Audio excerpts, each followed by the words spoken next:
It's always interesting how the Trump supporters portray Trump as some sort of hero, some sort of vigilante individual who supports like the general average American.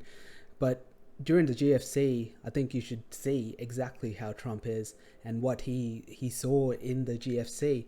And forget about suffering. Here we go. Well, I've been buying a lot of things, I think, very cheaply, but we'll see. Maybe in a year from now I'll tell you I didn't make such a good deal. But I've been buying, and I just started buying, actually. And there are a lot of great opportunities. We've never seen anything like this in that it is a global phenomenon. And, you know, that's the other side of a world economy, is that we are reliant on one another, for better or for worse. And in this circumstance, I mean, literally the global economy is collapsing. So it's unprecedented times, and you know, I think through times like this, great opportunity arises. This is a great time for us at the Trump Organization. We are excited. Yes, a great time for everyone, obviously. You know, who cares about the people who lost their houses, ended up sleeping under cars or on the streets, getting killed, getting slaughtered, losing their jobs, losing their houses, losing their marriages.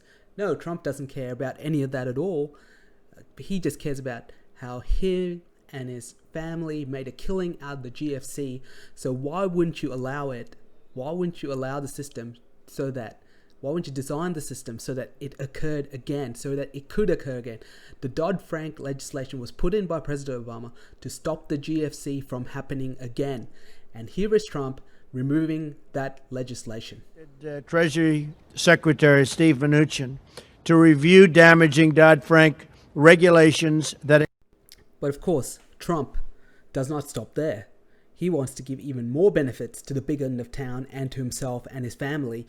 So what he does is he initiates additional tax breaks for big business and for the big end of town so that they all benefit from that. And basically the US government ends up in this huge deficit, which it already is in, but it ends up with a much larger deficit. And he can pretend he's like some, you know... We're proposing one of the largest tax cuts in history, even larger than that of President Ronald Reagan. Their tax cut is bigger. My administration is committed to working with each and every one of you to help Americans achieve their financial dreams so that... Yes, so that I can, you know, come and feast upon your carcass when everything fails and falls over again.